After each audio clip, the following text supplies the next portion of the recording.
Sinigang na baka ang banat natin ngayong gabi mga tropa. At may bago akong produktong iaalok sa inyo.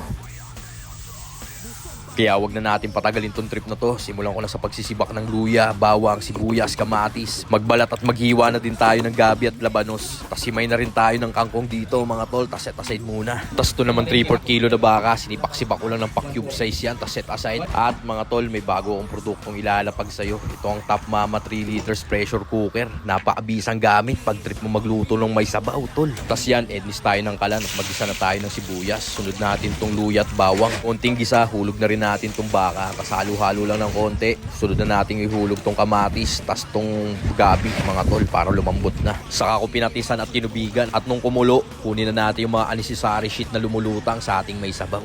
Tas pressure cook natin ng 45 minutes sa katamtamang lakas ng apoy.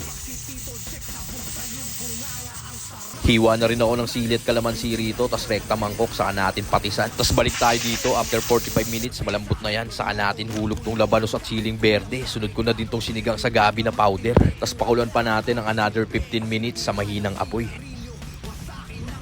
Saka ko hinulog tong kangkong at pakuluan na lang natin yan ng 3 minuto. At safety na tong sinigang sa gabi na baka natin mga tol. Tas lagay na natin dyan sa mangkok para matimusan na ni Tito Otits yan. Check nyo mga tol, nasa yellow basket lang natin to.